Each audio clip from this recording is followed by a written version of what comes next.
Hello everyone, welcome to Victor's Knowledge. This is Chinu Sharma, and today we are going to start with a very important series for the upcoming exam of supervisor. So ਇਸ exam ਦੇ ਵਿੱਚ ਇੱਕ ਬਹੁਤ ਹੀ important topic ਹੈ child care development ਦਾ। ਸੋ ਆਪਾਂ ਉਹਦਾ ਅੱਜ first chapter ਕਰਾਂਗੇ ਚਾਈਲਡ ਡਿਵੈਲਪਮੈਂਟ ਦਾ।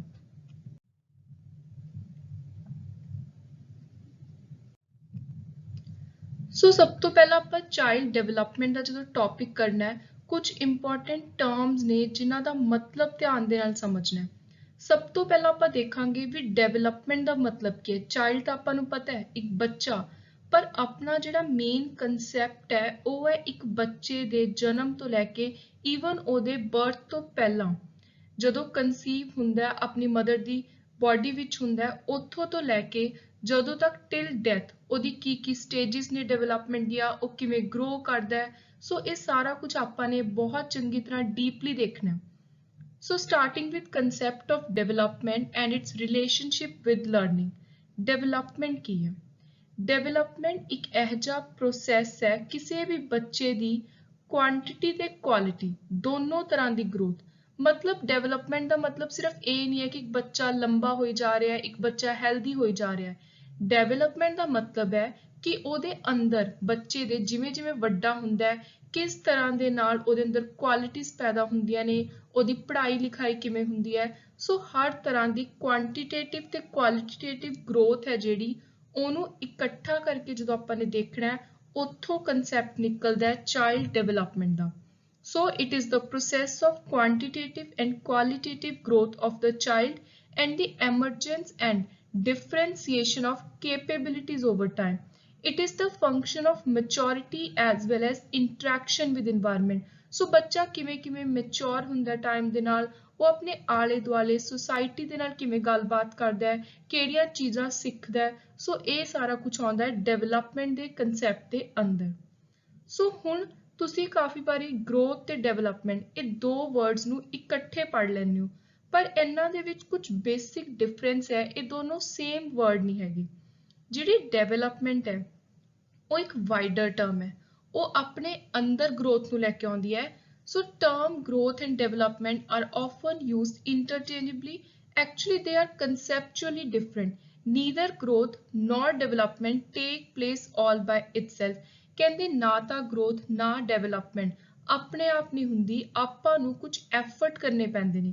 ਸੋ growth ਦਾ ਮਤਲਬ ਹੈ ਕਿ ਸਾਈਜ਼, ਸਿਰਫ ਕੁਆਂਟੀਟੇਟਿਵ ਵਾਈਜ਼ ਬੱਚਾ ਸਾਈਜ਼ ਵਾਈਜ਼ ਉਹਦੇ ਵਿੱਚ ਫਿਜ਼ੀਕਲ ਚੇਂਜਸ ਕੀ ਆਉਂਦੀਆਂ ਨੇ, ਜਦੋਂ ਆਪਾਂ ਨੇ ਉਹ ਦੇਖਣੀਆਂ ਨੇ ਉਹਨੂੰ ਆਪਾਂ ਕਹਿੰਦੇ ਆ ਇੱਕ ਬੱਚੇ ਦੀ ਗਰੋਥ।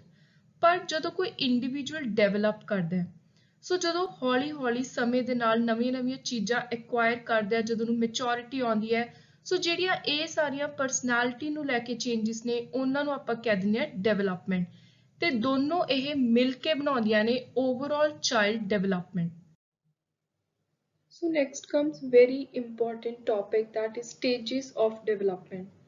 So ਹੁਣ ਜਿਹੜਾ ਇੱਕ ਬੱਚਾ ਹੈ, ਇੱਕ ਚਾਈਲਡ ਹੈ, ਉਹਦੇ ਪ੍ਰੀਨੇਟਲ ਸਟੇਜ ਤੋਂ ਲੈ ਕੇ ਜਦੋਂ ਉਹ ਐਡਲਟ ਹੋ ਗਿਆ, ਉਹਦੀ ਡੈਥ ਦੀ ਏਜ ਆ ਗਈ, ਸੋ ਉਦੋਂ ਤੱਕ ਇੱਕ ਚਿਲਡਰਨ ਕਿਹੜੀ ਸਟੇਜਸ ਵਿੱਚੋਂ ਨਿਕਲਦਾ ਹੈ, ਸੋ ਉਹ ਆਪਾਂ ਨੇ ਪੜ੍ਹਨਾ ਹੈ ਸਟੇਜਸ ਆਫ ਡਿਵੈਲਪਮੈਂਟ। ਤੇ ਜਿਹੜੇ ਈਅਰ ਵਾਈਜ਼ ਸਟੇਜਸ ਦੇ ਨਾਮ ਨੇ ਐਗਜ਼ਾਮ ਦੇ ਲਈ ਇਹ ਬਹੁਤ ਜ਼ਿਆਦਾ ਇੰਪੋਰਟੈਂਟ ਹੈ। So now let's look into the stages. All children progress in a definite order through these stages and they all follow similar basic pattern. So basic pattern ਤਾਂ similar ਹੈ, ਪਰ ਹਰ ਬੱਚਾ ਅਲੱਗ ਤਰੀਕੇ ਦੇ ਨਾਲ ਆਪਾਂ ਨੂੰ ਪਤਾ ਹੈ grow ਹੁੰਦਾ ਹੈ, ਅਲੱਗ-ਅਲੱਗ development ਹੁੰਦੀ ਹੈ ਬੱਚਿਆਂ ਦੀਆਂ। ਸੋ ਉਹਨਾਂ ਦੇ ਪੇਰੈਂਟਸ ਕਿਸ ਤਰ੍ਹਾਂ ਦੇ ਐਫਰਟ ਪਾਉਂਦੇ ਨੇ, ਉਹਨਾਂ ਦਾ ਮਾਹੌਲ environment ਕਿਵੇਂ ਦਾ ਹੈ, ਸੋ ਉਹ ਸਾਰੀਆਂ ਚੀਜ਼ਾਂ ਨੇ ਜਿਹੜੀਆਂ ਉਹ ਤੈਅ ਕਰਦੀਆਂ ਨੇ ਇੱਕ ਬੱਚੇ ਦੀ ਡਿਵੈਲਪਮੈਂਟ। ਪਰ ਬੇਸਿਕਲੀ ਜਿਹੜੀ ਏਜ ਨੂੰ ਲੈ ਕੇ ਸਟੇਜ ਹੈ ਉਹ ਆਲਮੋਸਟ ਸਿਮਿਲਰ ਹੈ। ਸੋ ਸਭ ਤੋਂ ਪਹਿਲਾਂ ਆਉਂਦੀ ਹੈ ਪ੍ਰੀਨੇਟਲ, ਜਨਮ ਤੋਂ ਪਹਿਲਾਂ ਦੀ, ਬਿਫੋਰ ਬਰਥ। ਦੈਨ ਇਨਫੈਂਸੀ, ਆਪਾਂ ਇਨਫੈਂਸੀ ਕਹਿੰਦੇ ਆ ਜਨਮ ਤੋਂ 1 ਸਾਲ ਤੱਕ ਦੀ ਉਮਰ ਦੇ ਬੱਚੇ ਨੂੰ, ਸੋ ਜਿਹਨੂੰ ਆਪਾਂ ਇਨਫੈਂਟ ਵੀ ਬੋਲਦੇ ਆ, ਸੋ ਉਹ ਹੁੰਦਾ ਹੈ birth to 1 year. Next early childhood ਮੰਨਿਆ ਜਾਂਦਾ ਹੈ 1 ਤੋਂ 3 ਸਾਲ, ਪ੍ਰੀ ਸਕੂਲ 3 ਤੋਂ 6 ਸਾਲ, ਸਕੂਲ ਚਾਈਲਡਹੁੱਡ 6 ਤੋਂ 12, ਐਡੋਲਸੈਂਸ 12 ਤੋਂ 20, ਯੰਗ ਐਡਲਟਹੁੱਡ 20 ਤੋਂ 30, ਐਡਲਟਹੁੱਡ 30 ਤੋਂ 50 ਸਾਲ, ਮੈਚੁਰ ਐਡਲਟ ਹੁੰਦੇ ਨੇ 50 ਤੋਂ 65 ਦੇ, ਤੇ ਏਜਿੰਗ ਐਡਲਟ ਹੁੰਦੇ ਨੇ 65+। ਸੋ ਹੁਣ ਆਪਾਂ ਇੱਕ ਇੱਕ ਕਰਕੇ ਥੋੜੀ ਜੀ ਡੀਟੇਲ ਦੇਖਾਂਗੇ ਸਾਰੀ ਸਟੇजेस ਦੀ। ਪ੍ਰੀਨੇਟਲ ਪੀਰੀਅਡ ਬਿਫੋਰ ਬਰਥ। ਸੋ ਲਾਈਫ ਸਟਾਰਟ ਹੋ ਜਾਂਦੀ ਹੈ ਕੰਸੈਪਸ਼ਨ ਦੇ ਟਾਈਮ ਤੇ ਹੀ, when the child is in mother's womb. The particular period spent there is known as prenatal period. ਸੋ ਜਿਹੜਾ ਪੂਰਾ ਟਾਈਮ ਪੀਰੀਅਡ ਇੱਕ ਬੱਚਾ ਆਪਣੀ ਮਦਰ ਦੀ ਕੁੱਖ ਵਿੱਚ ਬਿਤਾਉਂਦਾ ਹੈ, ਸੋ ਉਸ ਸਮੇਂ ਨੂੰ ਆਪਾਂ ਕਹਿੰਦੇ ਆ prenatal period. All important external and internal feelings start to develop at this stage. So ਜਿਹੜੇ basic important features ਨੇ ਹਰ stage ਦੇ, exam ਦੇ ਲਈ ਤੁਸੀਂ ਇਹ features ਧਿਆਨ 'ਚ ਰੱਖਣੇ ਨੇ ਵੀ ਕਿਹੜੀ stage ਦੇ ਵਿੱਚ ਕਿਹੜੇ features ਨੇ। ਸੋ ਜੇ ਬੱਚਾ ਆਪਣੀ ਮਦਰ ਦੀ ਵੂਮ ਵਿੱਚ ਹੈ, ਉਹਦਾ ਇਹ ਮਤਲਬ ਨਹੀਂ ਹੈ ਕਿ ਫੀਲਿੰਗਸ ਨਹੀਂ ਹੁੰਦੀਆਂ ਉਸ ਟਾਈਮ। ਸੋ ਐਕਸਟਰਨਲ ਇੰਟਰਨਲ ਦੋਨੋਂ ਤਰ੍ਹਾਂ ਦੀਆਂ ਫੀਲਿੰਗਸ ਡਿਵੈਲਪ ਹੋਣੀਆਂ ਸਟਾਰਟ ਹੋ ਜਾਂਦੀਆਂ ਨੇ। Then infancy, birth to 3 year. From birth up to 3 year of life, the stage is known as infancy. Babies grow very rapidly in size during their first 3 year. Acquisition of motor skill. So ਕਿਵੇਂ ਉਹਨਾਂ ਨੇ ਪਹਿਲਾਂ ਰੁੜਦੇ ਨੇ, ਫਿਰ ਉਸ ਤੋਂ ਬਾਅਦ ਤੁਰਨਾ ਸਟਾਰਟ ਕਰਦੇ ਨੇ, walking, crawling. ਸੋ ਇਹ ਸਾਰੇ ਸਿੰਪਲ ਤੋਂ ਸ਼ੁਰੂ ਹੋ ਕੇ ਕੰਪਲੈਕਸ ਤੱਕ ਦੀਆਂ ਜਿਹੜੀਆਂ ਚੀਜ਼ਾਂ ਨੇ, ਇਹ ਜਿਹੜੇ ਸਕਿੱਲਸ ਨੇ ਬੱਚੇ ਦੇ ਤੁਰਨ ਵਾਲੇ, ਇਹਨਾਂ ਨੂੰ ਮੋਟਰ ਸਕਿੱਲਸ ਕਿਹਾ ਜਾਂਦਾ ਹੈ। ਸੋ ਇਹ ਵਰਡ ਵੀ ਕਾਫੀ ਇੰਪੋਰਟੈਂਟ ਹੈ। ਸੋ ਸਿੰਪਲ ਤੋਂ ਕੰਪਲੈਕਸ ਹਰ ਤਰ੍ਹਾਂ ਦੀਆਂ ਜਿਹੜੀਆਂ ਨਵੀਆਂ ਚੀਜ਼ਾਂ ਸਿੱਖਦੇ ਨੇ ਬੱਚੇ, ਉਹ ਹੈ ਏਜ 3 ਸਾਲ ਤੱਕ ਦੀ। Then come preschool childhood. Growth in height is not as rapid during this stage. So ਇਸ ਉਮਰ ਦੇ ਵਿੱਚ ਬੱਚੇ ਦੀ ਹਾਈਟ ਜ਼ਿਆਦਾ ਨਹੀਂ ਵੱਧਦੀ। Children improve eye, hand, small muscle coordination. For example, they draw a circle, pour fluids into a bowl, खुद खाना स्टार्ट करते ने, अपने कपड़े बटन अनबटन करना स्टार्ट करते ने, छोटे छोटे जिमें स्टार्टिंग विच ABC सीखते ने, सो न्यूमेरिकल सीखते ने, लैंग्वेज डेवलप होनी स्टार्ट होंदी है, साफ बोलना शुरू करते ने। सो ये सारियां चीज़ां होंदियां ने प्री स्कूल चाइल्डहुड विच। Then स्कूल चाइल्डहुड 6 ਤੋਂ 12 ਸਾਲ ਦੀ ਉਮਰ, प्राइमरी स्कूल ईयर। सो इस समय बच्चे थोड़े जे टॉल दिखने शुरू होंदे ने, पतले भी होंदे ने जदों उन्हां दी ग्रोइंग एज हुंदी है। Children exhibit rapid gain in strength and swiftness. They achieve new motor skill and their competence become more pronounced in all areas. Then comes adolescence, 12 ਤੋਂ 20 ਸਾਲ। So ਇਹ start ਹੁੰਦੀ ਹੈ puberty ਉੱਤੇ। This is the period of rapid physiological growth. ਬਹੁਤ ਸਾਰੀਆਂ changes ਇਸ ਸਮੇਂ ਵਿੱਚ ਦੇਖਣ ਨੂੰ ਮਿਲਦੀਆਂ ਨੇ। ਬੱਚੇ ਖੇਲਦੇ ਨੇ, ਬਾਈਸਾਈਕਲ ਚਲਾਉਂਦੇ ਨੇ, ਡਾਂਸ ਕਰਦੇ ਨੇ, ਜੋ ਵੀ ਉਹਨਾਂ ਦੇ ਟੈਲੈਂਟ ਨੇ ਉਹਨਾਂ ਦੀ ਪਹਿਚਾਣ ਹੋ ਜਾਂਦੀ ਹੈ ਇਸ ਏਜ ਵਿੱਚ ਆ ਕੇ। Cognitively they are more agile. Social relationships become important. ਆਪਣੇ ਦੋਸਤ ਬਣਾਉਂਦੇ ਨੇ, ਆਪਣੇ ਰਿਸ਼ਤੇਦਾਰਾਂ ਬਾਰੇ ਪਤਾ ਚੱਲਦਾ ਹੈ। A number of psychological changes also take place. Then also ਜਿਹੜੀ ਫੈਮਿਲੀ ਹੈ ਉਹ ਐਮਫੈਸਿਸ ਕਰਦੀ ਹੈ ਗਰਲ ਦੀਆਂ ਜੋ ਰਿਕੁਆਇਰਮੈਂਟ ਹੁੰਦੀਆਂ ਨੇ ਇਸ ਐਡੋਲੈਸੈਂਟ ਏਜ ਦੀਆਂ ਉਹਨਾਂ ਉੱਪਰ, ਤੇ ਬॉयਜ਼ ਦੀਆਂ ਜੋ ਰਿਕੁਆਇਰਮੈਂਟ ਹੁੰਦੀਆਂ ਨੇ ਉਹਨਾਂ ਤੇ। ਸੋ ਜਿਵੇਂ ਕਿ ਕਰੀਅਰ ਬਾਰੇ ਦੱਸਣਾ ਬੱਚਿਆਂ ਨੂੰ, ਪੇਰੈਂਟਸ ਸੋ ਇਹ ਸਾਰੀਆਂ ਚੀਜ਼ਾਂ ਬਾਰੇ ਐਮਫੈਸਿਸ ਦੇਣਾ ਸ਼ੁਰੂ ਕਰ ਦਿੰਦੇ ਨੇ ਜਦੋਂ ਉਹ 20 ਸਾਲ ਤੱਕ ਦੀ ਉਮਰ ਵਿੱਚ ਪਹੁੰਚਦੇ ਨੇ। ਦੈਨ ਐਡਲਟਹੁੱਡ। ਸੋ ਐਡਲਟਹੁੱਡ ਦੇ ਵਿੱਚ ਆਪਾਂ ਓਵਰਆਲ ਦੇਖੀਏ ਤਾਂ 20 to 65+ ਦੀ ਏਜ ਆਉਂਦੀ ਆ। ਸੋ ਇਹਦੇ ਵਿੱਚ ਆਪਾਂ ਨੇ ਜਿਹੜੇ 3-4 ਐਡਲਟਹੁੱਡ ਦੀਆਂ ਸਟੇजेस ਨੇ ਉਹਨਾਂ ਨੂੰ ਕੰਬਾਈਨ ਕਰ ਲਿਆ। ਸੋ ਐਡਲਟਹੁੱਡ 3 ਸਟੇजेस ਵਿੱਚ ਹੈ, ਯੰਗ 20 ਤੋਂ 50 ਸਾਲ, ਮੈਚੁਰ 50 ਤੋਂ 65, ਏਜਿੰਗ ਐਡਲਟਹੁੱਡ ਜਦੋਂ ਬੰਦੇ ਦੀ ਉਮਰ ਵਧਣ ਲੱਗ ਜਾਂਦੀ ਹੈ, 올ਡ ਏਜ ਵਿੱਚ ਆਉਣ ਲੱਗ ਜਾਂਦਾ, ਸੋ ਉਹ ਹੈ 65+ year. Strength and energy characterize this time of life from middle 20 when most bodily function are fully developed until about age of 50. ਸੋ ਜਿਹੜੀ ਕਿ ਇਨਸਾਨ ਦੀ એનર્ਜੀ ਹੈ ਇਹ ਜਨਰਲ ਚੀਜ਼ਾਂ ਨੇ, ਬਾਕੀ ਸਾਰਾ ਕੁਝ ਡਿਫਰ ਕਰਦਾ ਹੈ ਪਰਸਨ ਟੂ ਪਰਸਨ। ਕਈ ਆਪਾਂ ਨੇ ਦੇਖਿਆ 20 ਸਾਲ ਦੀ ਉਮਰ ਦੇ ਵਿੱਚ ਵੀ ਇੰਨੀ એનર્ਜੀ ਨਹੀਂ ਹੁੰਦੀ ਜਿੰਨੀ 50 ਸਾਲ ਦੇ ਕਿਸੇ ਇਨਸਾਨ ਵਿੱਚ ਹੈ। ਸੋ ਇਹ ਜਨਰਲ ਸਾਰੀ ਨੌਲੇਜ ਹੈ ਕਿ ਜਨਰਲੀ ਓਵਰਆਲ ਪੋਪੂਲੇਸ਼ਨ ਦੇ ਵਿੱਚ ਕੀ ਹੁੰਦਾ ਹੈ। ਸੋ ਸਟਰੈਂਥ ਤੇ એનર્ਜੀ ਹੈ ਜਿਹੜੀ ਉਹ 20 ਸਾਲ ਦੀ ਉਮਰ ਵਿੱਚ ਸਭ ਤੋਂ ਜ਼ਿਆਦਾ, ਦੈਨ 50 ਤੱਕ ਰਹਿੰਦੀ ਹੈ, ਉਸ ਤੋਂ ਬਾਅਦ ਹੌਲੀ ਹੌਲੀ એનર્ਜੀ ਲੈਵਲ ਡਿਕਲਾਈਨ ਹੋਣਾ ਸ਼ੁਰੂ ਹੁੰਦਾ। ਸੋ ਹੁਣ ਜਿਹੜੇ ਪੂਰੀ ਆਪਾਂ ਨੇ ਡਿਵੈਲਪਮੈਂਟ ਪੜ੍ਹੀ ਹੈ ਇਹਦਾ ਲਰਨਿੰਗ ਦੇ ਨਾਲ ਕੀ ਰਿਲੇਸ਼ਨ ਹੈ। So child development and learning. So according to psychologist point of view, organism from the moment of birth rather from time of conception is surrounded by some kind of environment. Organism does not simply live in environment but is also acted upon by it. In turn, organisms also act upon environment. All such action, reaction, behavior involve changes, modification. This kind of change or modification is termed as learning.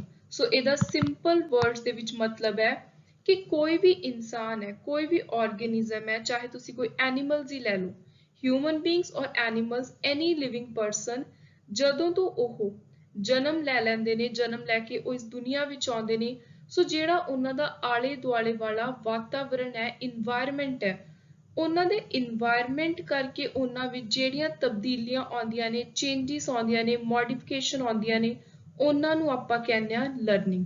ਹੁਣ ਜਿਹੜਾ ਇਨਸਾਨ ਕਿਸੇ ਦੇ ਘਰ ਵਿੱਚ ਜਿਵੇਂ ਦਾ ਮਾਹੌਲ ਹੈ ਉਵੇਂ ਦੀਆਂ ਚੀਜ਼ਾਂ ਸਿੱਖੂ, ਉਹਨੂੰ ਉਹਦੇ ਪੇਰੈਂਟ ਜਿਵੇਂ ਚੀਜ਼ਾਂ ਸਿਖਾਉਂਦੇ ਨੇ, ਸੋ ਕੋਈ ਗਰੀਬ ਬੱਚਾ ਕਿਸੇ ਬਹੁਤ ਪੂਅਰ ਫੈਮਿਲੀ ਦੇ ਵਿੱਚ ਪੈਦਾ ਹੋਇਆ, ਸੋ ਉਹ ਉਸ ਟਾਈਪ ਦੀਆਂ ਉਹਦੇ ਵਿੱਚ ਲਰਨਿੰਗ ਕੈਪੇਬਿਲਿਟੀਜ਼ ਆਉਣਗੀਆਂ।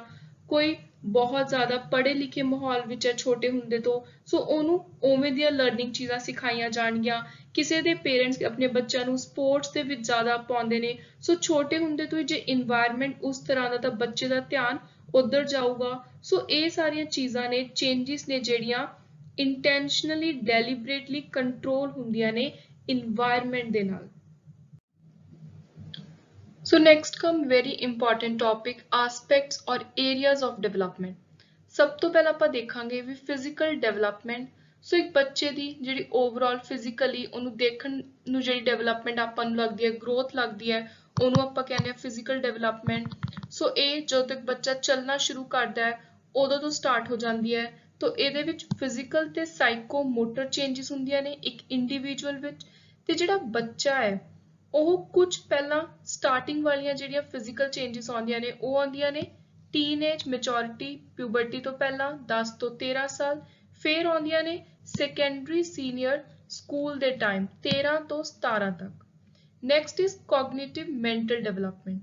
ਸੋ ਕੋਗਨੀਸ਼ਨ ਦਾ ਮਤਲਬ ਹੁੰਦਾ ਹੈ ਕਿਸੇ ਚੀਜ਼ਾਂ ਨੂੰ ਸਮਝਣਾ, ਕਿਵੇਂ ਆਪਾਂ ਕਨਸੀਵ ਕਰਦੇ ਹਾਂ, ਦੇਖ ਕੇ ਇੱਕ ਬੱਚਾ ਕਿਹੜੀ ਗੱਲ ਨੂੰ ਕਿਵੇਂ ਸਮਝਦਾ, ਕਿਵੇਂ ਉਹਨੂੰ ਕੰਪਰੀਹੈਂਡ ਕਰਦਾ, ਫਿਰ ਆਪਣੇ ਦਿਮਾਗ ਦੇ ਵਿੱਚ ਉਹਦਾ ਕੀ ਰਿਐਕਸ਼ਨ ਲੈ ਕੇ ਆਉਂਦਾ। ਸੋ ਇਹ ਹੁੰਦੀ ਹੈ ਸਾਰੀ ਕੋਗਨੀਟਿਵ ਜਾਂ mental development. So cognitive development would then mean growth and capability of knowing, ਸਮਝਣਾ, ਕੰਪਰੀਹੈਂਡ ਕਰਨਾ, ਅੰਡਰਸਟੈਂਡ ਕਰਨਾ। ਸੋ ਸਮੇਂ ਦੇ ਨਾਲ ਇੱਕ ਬੱਚੇ ਦੇ ਅੰਦਰ ਜਿਹੜੀ ਮੈਚੋਰਿਟੀ ਆਉਂਦੀ ਹੈ, ਉਹ ਆਪਣੇ ਆਲੇ ਦੁਆਲੇ ਦੇ ਲੋਕਾਂ ਨਾਲ ਕਿਵੇਂ ਗੱਲਬਾਤ ਕਰਦਾ ਹੈ। ਸੋ ਇਹ ਸਾਰੀਆਂ ਚੀਜ਼ਾਂ ਆਉਂਦੀਆਂ ਨੇ ਮੈਂਟਲ ਡਿਵੈਲਪਮੈਂਟ ਵਿੱਚ। Next is emotional development. So ਜਿਵੇਂ ਜਿਵੇਂ ਇੱਕ ਇਨਸਾਨ ਲਾਈਫ ਦੇ ਅਲੱਗ-ਅਲੱਗ ਫੇਜ਼ਸ ਚੋਂ ਨਿਕਲਦਾ ਹੈ, ਉਹ ਇਮੋਸ਼ਨਲੀ ਕਦੇ ਵੀਕ ਹੁੰਦਾ ਹੈ, ਕਦੇ ਸਟਰੋਂਗ ਹੁੰਦਾ ਹੈ। ਇਹ ਸਾਰੇ ਆਪਣੇ ਅੰਦਰ ਦੇ ਨੈਚੁਰਲ ਰਿਸਪੌਂਸਿਸ ਹੁੰਦੇ ਨੇ। So emotional development, it is believed that newborns show only one emotion, an undifferentiated excitement, also known as distress, very important for exam। ਸੋ ਇਹ ਬਿਲੀਵ ਕੀਤਾ ਜਾਂਦਾ ਹੈ, ਇਹ ਸਾਈਕੋਲੋਜਿਸਟ ਦਾ ਮੰਨਣਾ ਹੈ ਵੀ ਜਿਹੜਾ ਇੱਕ ਨਵਾਂ ਜੰਮਿਆ ਬੱਚਾ ਉਹਦੇ ਵਿੱਚ ਸਿਰਫ ਇੱਕ ਤਰ੍ਹਾਂ ਦਾ ਇਮੋਸ਼ਨ ਹੁੰਦਾ ਹੈ, ਅਨਡਿਫਰੈਂਸ਼ੀਏਟਡ ਐਕਸਾਈਟਮੈਂਟ ਦਾ। ਉਹਨੂੰ ਪਤਾ ਨਹੀਂ ਹੁੰਦਾ ਕਿ ਮੈਂ ਹੁਣ ਜਨਮ ਲੈ ਲਿਆ, ਬਾਹਰ ਆ ਗਿਆ। ਸੋ ਉਹ ਇੱਕ ਐਕਸਾਈਟਮੈਂਟ ਸ਼ੋ ਕਰਦਾ ਹੈ ਜਿਹਨੂੰ ਇੱਕ ਨਾਮ ਦਿੱਤਾ ਗਿਆ, ਟਰਮ ਦਿੱਤੀ ਗਈ ਹੈ, distress. General excitement of newborn become differentiated into simple reaction that suggest pleasure, displeasure. Even at the age of 1 year, number of emotions has increased। So 1 ਸਾਲ ਦੀ ਉਮਰ ਤੋਂ ਹੀ ਬੱਚਾ ਜਿਹੜਾ ਉਹ ਹੋਰ ਜ਼ਿਆਦਾ ਇਮੋਸ਼ਨਸ ਡਿਵੈਲਪ ਕਰਨ ਲੱਗ ਜਾਂਦਾ ਹੈ। ਉਹਨੂੰ ਜੋਏ, ਖੁਸ਼ੀ, ਐਂਗਰ, ਗੁੱਸਾ, ਡਰ, ਇਹ ਸਾਰੀਆਂ ਜਿਹੜੇ ਜਿੰਨੇ ਵੀ ਇਮੋਸ਼ਨ ਹੁੰਦੇ ਨੇ ਇਹ ਸਾਰੇ ਅਲੱਗ-ਅਲੱਗ ਤਰ੍ਹਾਂ ਦੇ ਬੱਚੇ ਦੇ ਅੰਦਰ ਆਉਣੇ ਸ਼ੁਰੂ ਹੋ ਜਾਂਦੇ ਨੇ। So babies' emotion differentiate as they grow older, proceeding from general to specific. From first week of life, they cry because of hunger, cold, pain, being undressed, having their sleep interrupted, when their feedings interrupted। So ਕਹਿੰਦੇ ਇੱਕ ਜਿਹੜਾ ਬੱਚਾ ਹੈ ਉਹ ਪਹਿਲੇ ਹਫਤੇ ਤੋਂ ਹੀ ਉਹਨੂੰ ਜਦੋਂ ਭੁੱਖ ਲੱਗਦੀ ਹੈ ਜਾਂ ਉਹਦੀ ਨੀਂਦ ਖਰਾਬ ਹੋ ਜਾਂਦੀ ਹੈ ਸੋ ਰੋਂਦਾ ਹੈ। ਸੋ ਇਸ ਤਰ੍ਹਾਂ ਦੇ ਨਾਲ ਜਿਹੜਾ ਇੱਕ ਬੇਬੀ ਹੈ ਉਹ ਅਲੱਗ-ਅਲੱਗ ਟਾਈਮ ਦੇ ਉੱਤੇ ਅਲੱਗ-ਅਲੱਗ ਤਰ੍ਹਾਂ ਦੇ ਆਪਣੀਆਂ ਨੀਡਸ ਨੂੰ ਲੋਕਾਂ ਦੇ ਅੱਗੇ ਐਕਸਪ੍ਰੈਸ ਕਰਨ ਦੇ ਲਈ, ਆਪਣੇ ਪੇਰੈਂਟਸ ਦੇ ਅੱਗੇ ਐਕਸਪ੍ਰੈਸ ਕਰਨ ਲਈ ਕਿ ਉਹ ਕਦੋਂ ਖੁਸ਼ ਹੈ, ਕਦੋਂ ਦੁਖੀ ਹੈ। ਸੋ ਅਲੱਗ-ਅਲੱਗ ਤਰ੍ਹਾਂ ਦੇ ਇਮੋਸ਼ਨਸ ਦਿਖਾਉਂਦਾ ਹੈ। So baby smile is basic means of communication that sets in motion a beautiful cycle. So ਜਦੋਂ ਇੱਕ ਬੇਬੀ ਹੱਸਦਾ ਹੈ, ਇੱਕ ਬਹੁਤ ਹੀ ਵਧੀਆ ਉਹਦੀ ਇੰਡੀਕੇਸ਼ਨ ਹੁੰਦੀ ਹੈ ਕਿ ਬੇਬੀ ਉਸ ਮਾਹੌਲ ਨੂੰ, এনवायरमेंट ਨੂੰ ਉਸ ਟਾਈਮ ਇੰਜੋਏ ਕਰ ਰਿਹਾ ਹੈ, ਉਹ ਖੁਸ਼ ਹੈ। So in the emotional sphere, adolescent is capable of directing his emotion at abstract ideas, not just toward people. Many adolescents feel under constant scrutiny from everyone and think that others are admiring. So ਜਦੋਂ ਇੱਕ adolescent ਦੀ age ਵਿੱਚ ਹੁੰਦੇ ਨੇ ਬੱਚੇ, mostly ਉਹਨਾਂ ਨੂੰ starting ਵਿੱਚ puberty ਦੀ age ਵਿੱਚ ਇਹ ਲੱਗਦਾ ਕਿ ਹਰ ਕੋਈ ਉਹਨਾਂ ਨੂੰ ਜੱਜ ਕਰ ਰਿਹਾ ਹੈ, ਉਹਨਾਂ ਨੂੰ ਕ੍ਰਿਟਿਸਾਈਜ਼ ਕਰ ਰਿਹਾ ਹੈ, ਥੋੜੇ ਜਿਹੇ ਚਿੜਚਿੜੇ ਹੋ ਜਾਂਦੇ ਨੇ। ਸੋ ਇਸ ਤਰ੍ਹਾਂ ਦੇ ਨਾਲ ਅਲੱਗ-ਅਲੱਗ ਸਟੇजेस ਅਲੱਗ-ਅਲੱਗ ਤਰ੍ਹਾਂ ਦੇ ਆਪਣੇ ਨਾਲ ਇਮੋਸ਼ਨਸ ਲੈ ਕੇ ਆਉਂਦੇ ਆ। ਫਿਰ ਹੈ language development. Children learn to understand language before they can speak. Very important line. So ਬੱਚੇ ਬੋਲਣ ਤੋਂ ਪਹਿਲਾਂ ਭਾਸ਼ਾ ਨੂੰ ਸਮਝਣਾ ਸ਼ੁਰੂ ਕਰ ਦਿੰਦੇ ਨੇ। ਸੋ ਜਿਵੇਂ ਹੀ ਉਹਨਾਂ ਦਾ ਜਨਮ ਹੁੰਦਾ, ਕੁਝ ਮਿੰਟਸ ਬਾਅਦ ਹੀ ਉਹ ਆਪਣੇ ਆਲੇ ਦੁਆਲੇ ਜੋ ਵੀ ਸਾਊਂਡਸ ਨੇ ਉਹਨਾਂ ਨੂੰ ਡਿਟਰਮਾਈਨ, ਉਹਨਾਂ ਨੂੰ ਸਮਝਣ ਦੀ ਕੋਸ਼ਿਸ਼ ਕਰਦੇ ਨੇ। Neonates can also tell the difference between sound based on frequency, intensity, duration, tempo. Next is moral development. So ethics, ਬੱਚੇ ਦੇ ਅੰਦਰ ਕਿਹੜੀਆਂ ਵੈਲਿਊਜ਼ ਆ ਰਹੀਆਂ ਨੇ, ਉਹ ਕਿਸੇ ਨਾਲ ਕਿਵੇਂ ਬੋਲਦੇ ਨੇ। ਸੋ ਜਿਹੜੇ ਮੋਰਲ ਵੈਲਿਊਜ਼ ਨੇ ਇਹ ਆਪਣੇ ਪਰਿਵਾਰ ਤੋਂ, ਸਕੂਲ ਤੋਂ, ਸੋ ਏਦਾਂ ਦੇ এনवायरमेंट ਤੋਂ ਹੀ ਬੱਚੇ ਨੂੰ ਮਿਲਦੀਆਂ ਨੇ। According to Piaget, children go through two stages in a rigid way. While the second stage is characterized by moral flexibility, children's conception of rules, intentionally, punishment, justice move from rigid to flexible thinking. This change is a sign of cognitive development. So ਕਹਿੰਦੇ ਬੱਚੇ ਉਦੋਂ ਤੱਕ ਸਹੀ ਗਲਤ, moral ਦਾ ਮਤਲਬ ਹੈ ਕਿ ਤੁਹਾਨੂੰ ਸਹੀ ਗਲਤ ਦੀ knowledge ਹੋਵੇ, ਉਦੋਂ ਤੱਕ ਸਹੀ ਗਲਤ ਦੀ ਜਜਮੈਂਟ ਨਹੀਂ ਲਾਉਂਦੇ ਜਦੋਂ ਤੱਕ particular level ਦੀ maturity ਨਹੀਂ ਆ ਜਾਂਦੀ। ਸੋ ਇੱਕ important theorist ਹੈ Piaget, ਉਹਨਾਂ ਨੇ ਕਿਹਾ ਕਿ ਜਿਹੜਾ children ਹੈ ਉਹਨਾਂ ਨੂੰ ਸਮੇਂ ਦੇ ਨਾਲ moral flexibility ਆਉਂਦੀ ਹੈ, ਉਹਨਾਂ ਦੀ thinking flexible ਹੁੰਦੀ ਹੈ। ਸੋ ਪਹਿਲਾਂ ਉਹਨਾਂ ਨੂੰ ਛੋਟੇ ਹੁੰਦੇ ਜਿਹੜੀਆਂ ਚੀਜ਼ਾਂ ਵਿੱਚ ਗਲਤ ਸਹੀ ਦਾ ਫਰਕ ਨਹੀਂ ਪਤਾ ਹੁੰਦਾ, ਹੌਲੀ ਹੌਲੀ ਟਾਈਮ ਦੇ ਨਾਲ ਜਿਵੇਂ ਜਿਵੇਂ ਉਹਨਾਂ ਦੀ ਕੋਗਨੀਟਿਵ ਡਿਵੈਲਪਮੈਂਟ ਹੁੰਦੀ ਹੈ ਉਵੇਂ ਉਵੇਂ ਉਹਨਾਂ ਦੇ ਅੰਦਰ ਮੋਰਲ ਡਿਵੈਲਪਮੈਂਟ ਹੁੰਦੀ ਹੈ। ਸੋ ਇਹ ਸੀ ਆਪਣੇ important areas, aspects of development. Next come principles of the development of children. So principles ਕੀ ਨੇ? ਪਹਿਲਾ, ਡਿਵੈਲਪਮੈਂਟ ਫੋਲੋਜ਼ ਅ ਪੈਟਰਨ ਔਰ ਅ ਸੀਕੁਐਂਸ। ਸੋ ਨੈਕਸਟ ਆਪਾਂ ਦੋ ਇੰਪੋਰਟੈਂਟ ਪ੍ਰਿੰਸੀਪਲ ਦੇਖਣੇ ਨੇ ਡਿਵੈਲਪਮੈਂਟ ਨੂੰ ਲੈ ਕੇ। ਪਹਿਲਾ ਹੈ ਸੈਫੋਲੋਸੀਡਲ ਪ੍ਰਿੰਸੀਪਲ। ਇਹਦਾ ਮਤਲਬ ਹੈ ਕਿ ਜਿਹੜੀ ਬੱਚੇ ਦੀ ਡਿਵੈਲਪਮੈਂਟ ਹੈ ਉਹ ਹੈਡ ਤੋਂ ਲੈ ਕੇ ਨੀਚੇ ਤੱਕ ਹੁੰਦੀ ਹੈ, ਹੈਡ ਡਾਊਨਵਰਡ। ਮਤਲਬ ਬੱਚਾ ਸਭ ਤੋਂ ਪਹਿਲਾਂ ਆਪਣੇ ਸਿਰ ਦਾ ਕੰਟਰੋਲ ਗੇਨ ਕਰਦਾ ਹੈ, ਫਿਰ ਬਾਹਾਂ ਦਾ, ਫਿਰ ਲੱਤਾਂ ਦਾ। ਬਾਕੀ ਟਾਈਮ ਟੂ ਟਾਈਮ ਹੌਲੀ ਹੌਲੀ ਜਿਹੜਾ ਕੰਟਰੋਲ ਹੈ ਉਸ ਤੋਂ ਬਾਅਦ ਕ੍ਰੋਲਿੰਗ, ਸਟੈਂਡਿੰਗ, ਵਾਕਿੰਗ ਇਹਨਾਂ ਚੀਜ਼ਾਂ ਦੇ ਵਿੱਚ ਆ ਜਾਂਦਾ ਹੈ। ਸੋ ਇੱਕ ਹੋਰ ਤਰ੍ਹਾਂ ਦੀ ਡਿਵੈਲਪਮੈਂਟ ਹੁੰਦੀ ਹੈ ਬਾਡੀ ਨੂੰ ਲੈ ਕੇ। ਸੋ ਜਿਹੜੀ ਸੈਂਟਰ ਪਾਰਟ ਹੈ ਬਾਡੀ ਦਾ ਉਹ ਸਭ ਤੋਂ ਪਹਿਲਾਂ ਬੱਚੇ ਦੀ ਗਰੋ ਕਰਦੀ ਹੈ, ਡਿਵੈਲਪਮੈਂਟ ਕਰਦੀ ਹੈ ਆਊਟਵਰਡ, ਬਾਹਰ ਨੂੰ। So child arm develop before hand and hands and feet development before fingers and toe. So ਇਹ ਇੰਪੋਰਟੈਂਟ ਚੀਜ਼ਾਂ ਯਾਦ ਰੱਖਣੀਆਂ ਨੇ, proximodistal principle and cephalocaudal principle. Next is development proceed from general to specific purpose. So it moves from generalized to localized behavior. Newborn infant moves its whole body at one time instead of moving only one part. So ਤੁਸੀਂ ਦੇਖਿਆ ਹੋਗਾ ਬਹੁਤ ਵਾਰੀ ਕਿ ਜਿਹੜਾ ਨਵਾਂ ਜੰਮਾ ਬੱਚਾ ਹੈ ਉਹਨੂੰ ਇਹ ਨਹੀਂ ਪਤਾ ਹੁੰਦਾ ਕਿ ਮੈਂ ਸਿਰਫ ਆਪਣਾ ਪੈਰ ਹਿਲਾਉਣਾ, ਹੱਥ ਹਿਲਾਉਣਾ, ਉਹ ਪੂਰੀ ਬਾਡੀ ਹਿਲਾਉਂਦਾ ਹੈ। ਸੋ ਇਹ ਹੈ development proceed from general to specific purpose. So ਜਿਵੇਂ ਜਿਵੇਂ ਬੱਚੇ ਨੂੰ ਪਤਾ ਲੱਗਦਾ ਹੈ ਕਿ ਉਹਦੀ ਲੈਗ ਦੀਆਂ ਮਸਲਸ ਹੁਣ ਗਰੋ ਕਰ ਰਹੀਆਂ ਨੇ, ਉਹ ਰੁੜ ਸਕਦਾ ਹੈ, ਤੁਰ ਸਕਦਾ ਹੈ। ਸੋ ਉਸ ਤਰ੍ਹਾਂ ਦੇ ਨਾਲ ਜਦੋਂ ਜਦੋਂ ਰਿਸਪੌਂਸ ਚੇਂਜ ਹੁੰਦਾ ਰਹਿੰਦਾ ਹੈ ਉਵੇਂ ਉਵੇਂ ਡਿਵੈਲਪਮੈਂਟ ਹੁੰਦੀ ਹੈ। Next is development is a continuous process. ਇਹ ਬਹੁਤ ਵਾਰੀ ਐਗਜ਼ਾਮ ਵਿੱਚ ਐਜ਼ ਇਟ ਇਜ਼ ਲਾਈਨ ਪੁੱਛੀ ਜਾਂਦੀ ਹੈ ਕਿ ਡਿਵੈਲਪਮੈਂਟ ਕੀ ਹੈ? ਇੱਕ ਵਨ ਵੇ ਪ੍ਰੋਸੈਸ ਹੈ, ਇੱਕ ਸਟਾਪ ਹੋਣ ਵਾਲਾ ਪ੍ਰੋਸੈਸ ਹੈ, ਕੰਟੀਨਿਊਅਸ ਪ੍ਰੋਸੈਸ ਹੈ। ਸੋ ਇਹ ਕੰਟੀਨਿਊਅਸ ਪ੍ਰੋਸੈਸ ਹੈ, ਜਿਹੜੀ ਡਿਵੈਲਪਮੈਂਟ ਹੈ ਇਹ ਕਦੇ ਵੀ ਰੁਕਦੀ ਨਹੀਂ। Next is different aspect of growth develop at different rates.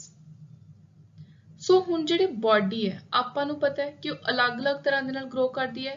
ਜਿਹੜਾ ਇੱਕ ਬੱਚਾ ਹੈ ਉਹਨੂੰ ਮੈਚੋਰਿਟੀ ਟਾਈਮ ਦੇ ਨਾਲ ਆਉਂਦੀ ਹੈ। ਫਿਰ ਮੈਚੋਰਿਟੀ ਦੇ ਨਾਲ ਮੈਚੋਰਿਟੀ ਕਿਸ ਚੀਜ਼ ਤੇ ਡਿਪੈਂਡ ਕਰਦੀ ਹੈ ਕਿ ਉਹਦਾ ਬ੍ਰੇਨ ਕਿੰਨਾ ਡਿਵੈਲਪ ਕੀਤਾ ਹੈ, ਉਹਦੇ ਨਰਵਸ ਸਿਸਟਮ ਕਿੰਨੇ ਡਿਵੈਲਪ ਕੀਤੇ ਨੇ। ਸੋ ਜਿਹੜਾ ਇੱਕ ਚਿਲਡਰਨ ਹੈ ਉਹ ਇੱਕ ਪੁਆਇੰਟ ਤੱਕ ਹੀ, ਇੱਕ ਸਰਟਨ ਲੈਵਲ ਤੱਕ ਹੀ ਮੈਚੋਰ ਹੋ ਸਕਦਾ ਹੈ ਇੱਕ ਏਜ ਵਿੱਚ। ਆਪਾਂ ਇਹ ਨਹੀਂ ਐਕਸਪੈਕਟ ਕਰ ਸਕਦੇ ਕਿ 4 ਮਹੀਨੇ ਦੇ ਬੱਚੇ ਦਾ ਬ੍ਰੇਨ ਹੈ ਜਿਹੜਾ ਉਹ ਬਹੁਤ ਜ਼ਿਆਦਾ ਡਿਵੈਲਪ ਕਰੇ, ਉਹ ਆਪਣੀਆਂ ਗੱਲਾਂ ਨੂੰ ਆਰਾਮ ਨਾਲ ਸਮਝੇ। ਸੋ ਜਿਹੜੇ ਗਰੋਥ ਦੇ ਆਸਪੈਕਟਸ ਨੇ ਉਹਨਾਂ ਦੇ ਰੇਟ ਟਾਈਮ ਪੀਰੀਅਡ ਅਲੱਗ-ਅਲੱਗ ਨੇ।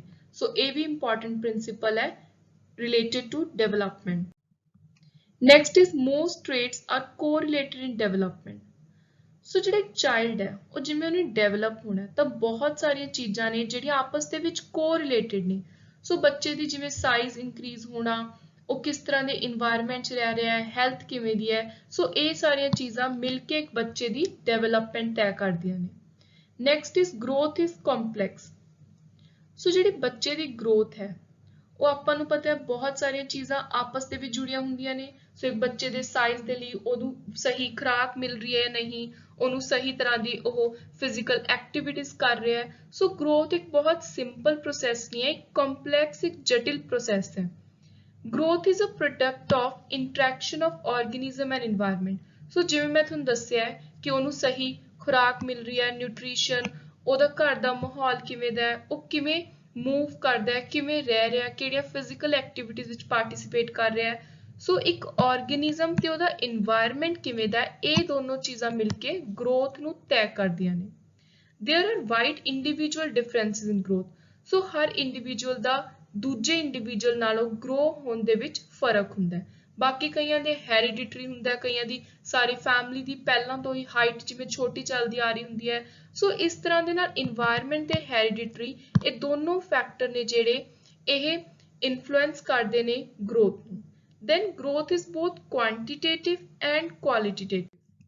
ਸੋ ਇਹਦਾ ਮਤਲਬ ਹੈ ਕਿ ਬੱਚੇ ਦੇ ਅੰਦਰ ਸਾਈਜ਼ ਵਾਈਜ਼ ਗਰੋਥ ਕਿੰਨੀ ਹੋ ਰਹੀ ਹੈ ਤੇ ਨਾਲ ਹੀ ਉਹਦੇ ਅੰਦਰ ਮੈਚੋਰਿਟੀ ਕਿੰਨੀ ਆ ਰਹੀ ਹੈ। ਸੋ ਇਹ ਦੋਨੋਂ ਚੀਜ਼ਾਂ ਹੀ ਗਰੋਥ ਤੇ ਡਿਵੈਲਪਮੈਂਟ ਹੈ।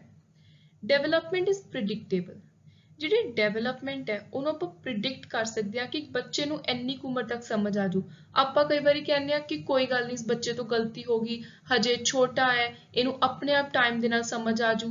ਸੋ ਮਤਲਬ ਕਿ ਜਿਹੜੀ ਡਿਵੈਲਪਮੈਂਟ ਹੈ, ਮੈਚੋਰਿਟੀ ਆਪਾਂ ਦੇਖਦੇ ਹਾਂ ਇੱਕ ਕੁਆਂਟੀਟੇਟਿਵ ਦੀ ਜਗ੍ਹਾ ਤੇ ਜਦੋਂ ਆਪਾਂ ਕੁਆਲਿਟੇਟਿਵ ਗਰੋਥ ਦਾ ਐਸਪੈਕਟ ਦੇਖਦੇ ਹਾਂ ਉਹਨੂੰ ਆਪਾਂ ਪ੍ਰਿਡਿਕਟ ਕਰ ਸਕਦੇ ਹਾਂ ਵੀ ਹਾਂ ਇੰਨੀ ਕੁ ਉਮਰ ਤੱਕ ਬੱਚੇ ਨੂੰ ਕੁਝ ਡਿਗਰੀ ਦੀ ਸਮਝ ਆ ਜਾਊ। ਸੋ ਨੈਕਸਟ ਹੁਣ ਆਪਾਂ ਨੇ ਸਾਰਾ ਮੇਨ ਬੇਸਿਕ ਜਿਹੜਾ ਕੰਸੈਪਟ ਹੈ, ਮੇਨ ਆਪਾਂ ਨੇ ਆਸਪੈਕਟ ਦੇਖ ਲਏ, ਸਟੇਜਿਸ ਦੇਖ ਲਈਆਂ, ਚਾਈਲਡ ਡਿਵੈਲਪਮੈਂਟ ਐਂਡ ਗਰੋਥ ਨੂੰ ਲੈ ਕੇ ਲਰਨਿੰਗ ਦੇ ਨਾਲ ਉਹਦਾ ਕੀ ਰਿਲੇਸ਼ਨ ਹੈ ਉਹ ਦੇਖ ਲਿਆ। ਹੁਣ ਇੱਕ ਲਾਸਟ ਵਿੱਚ ਇੰਪੋਰਟੈਂਟ ਕੰਸੈਪਟ ਆਉਂਦਾ ਹੈ ਡਿਵੈਲਪਮੈਂਟ ਐਂਡ ਗਰੋਥ ਦੇ ਨਾਲ ਰਿਲੇਟਡ ਸੋਸ਼ਲਾਈਜੇਸ਼ਨ ਦਾ। ਸੋ ਸੋਸ਼ਲਾਈਜੇਸ਼ਨ ਦਾ ਮਤਲਬ ਹੈ ਕਿ ਜਿਹੜਾ ਇੱਕ ਬੱਚਾ ਹੈ ਉਹ ਜਿਹੜੀ ਉਹਦੀ ਆਪਸ ਦੀ ਕੋਈ ਫੈਮਿਲੀ ਹੈ, ਉਹਦੇ ਫਰੈਂਡਸ ਹੈ ਜਾਂ ਉਹਦਾ ਕੋਈ ਨੇਬਰਹੁੱਡ ਹੈ, ਰਿਸ਼ਤੇਦਾਰ ਹੈ, ਉਹਨਾਂ ਦੇ ਨਾਲ ਉਹ ਆਪਣੀ ਪਰਸਨੈਲਿਟੀ ਨੂੰ ਕਿਵੇਂ ਰੈਪਰੈਜ਼ੈਂਟ ਕਰਦਾ, ਉਹਨੇ ਜੋ ਚੀਜ਼ਾਂ ਸਿੱਖੀਆਂ, ਡਿਵੈਲਪਮੈਂਟ ਆਈ ਉਹਦੇ ਵਿੱਚ, ਉਹਨਾਂ ਨੂੰ ਲੈ ਕੇ ਉਹ ਹੁਣ ਸੁਸਾਇਟੀ ਦੇ ਵਿੱਚ ਕਿਵੇਂ ਉੱਠ ਰਿਹਾ, ਕਿਵੇਂ ਬੈਠ ਰਿਹਾ। ਸੋ ਸੋਸ਼ਲਾਈਜੇਸ਼ਨ ਦਾ ਸਿੰਪਲ ਮਤਲਬ ਹੈ life long process of accepting, acquiring, adjusting, adapting various value, belief, expectation and social skill.